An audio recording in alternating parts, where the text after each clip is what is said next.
ये जो हमको झगड़ा दिख रहा है धर्म विरुद्ध विज्ञान, ये हालांकि धर्म के और विज्ञान के बीच का झगड़ा ही नहीं है। ये सही झगड़ा है पुरोहितशाही चर्च के और विज्ञान के बीच में का। चर्च यानी धर्म नहीं है, धर्म केवल चर्च में नहीं होता है या फिर पुरोहितशाही के हाथ में नहीं होता है, क्योंकि धर्म में कई अच्छी बातें कही गई है। आज के जमाने में भी जो 100% अच्छी बातें हैं, ऐसी कई बातें धर्म में होती है, हर धर्म में होती है। तो उसके साथ में विज्ञान ने झगड़ा करने का कोई कारण ही नहीं है।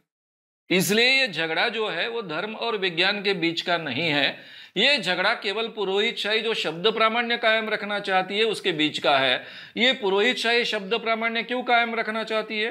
क्योंकि उसके हाथ में जो पावर आई है वो पावर का आधार ही ये सब कुछ है। अगर ये शब्द प्रामाण्य चला जाएगा तो धीरे धीरे उनके हाथ में जो पावर आई है वो चले जाएंगे, लोग उनको मानना छोड़ देंगे। और इस कारणवश वो पकड़ कर रहते हैं कि जो गॉस्पेल में कहा गया है, जो प्रेषित ने कहा गया है, वो अंतिम है और इसको हमको बदलने का अधिकार नहीं, या वो सच नहीं हो सकता है। इस ढंग की जो बात कहते हैं वो केवल नकारना हमने सीखना चाहिए।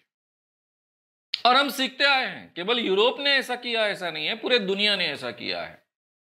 अब भारत का ही उदाहरण ले लीजिए ना।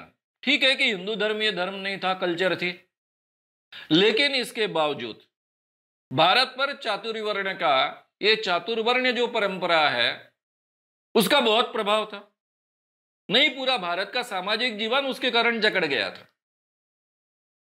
इतना ही नहीं तो यहां स्त्रियों को, पहले पुराने जमाने में स्त्रियों की क्या अवस्था था ये मालूम नहीं, लेकिन कम से कम गए 2000 सालों में स्त्रियों की अवस्था गुलामों जैसी इस देश में बने थे, इस भारतीय वातावरण में बने थे।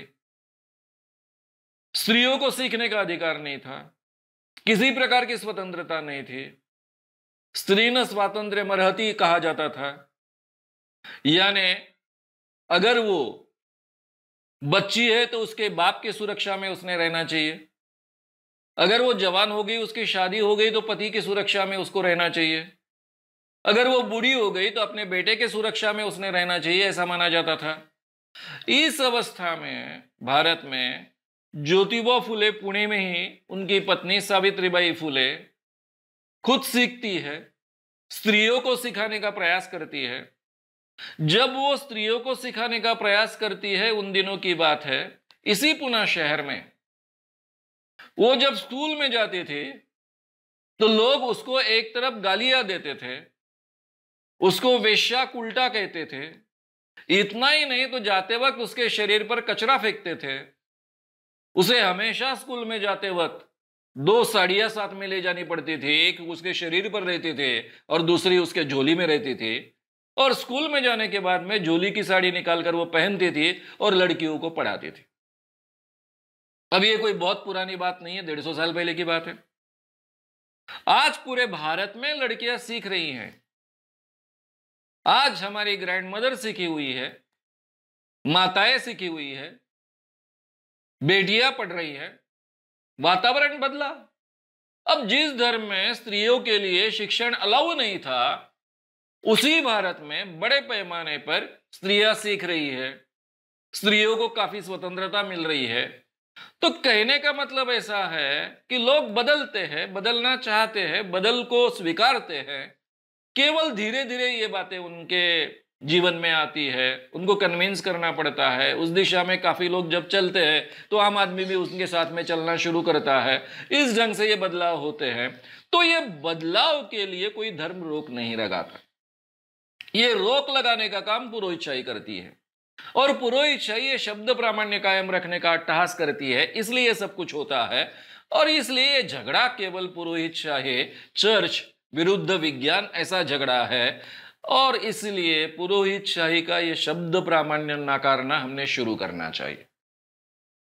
धर्म में जो अच्छी बात है, अच्छी है करके उसको स्वीकारना चाहिए। वैसे भी सभी धर्मों ने सत्य की खोज करना ये उनका अंतिम उद्देश्य रहा है। सत्य का शोध करते रहना, खोज करते रहना और सत्य को प्राप्त करना, यही अगर धर्म का उद्देश्य है तो ये उद्देश्य विज्ञान पूरी ताकत से पूरा कर रहा है। यानी सही माने में धर्म तो विज्ञान ही है ना, अगर इस व्याख्या के जरिए हम देखें तो इसीलिए धर्म और विज्ञान के विरुद्ध ऐसा कोई एक दूसरे के साथ में झगड़ा नहीं है, ये बात को भी हम समझ। श्याम मानव चैनल को आपका समर्थन देने के लिए चैनल को जरूर सब्सक्राइब करें। चैनल के नोटिफिकेशन पाने के लिए बेल आइकन भी दबाएं।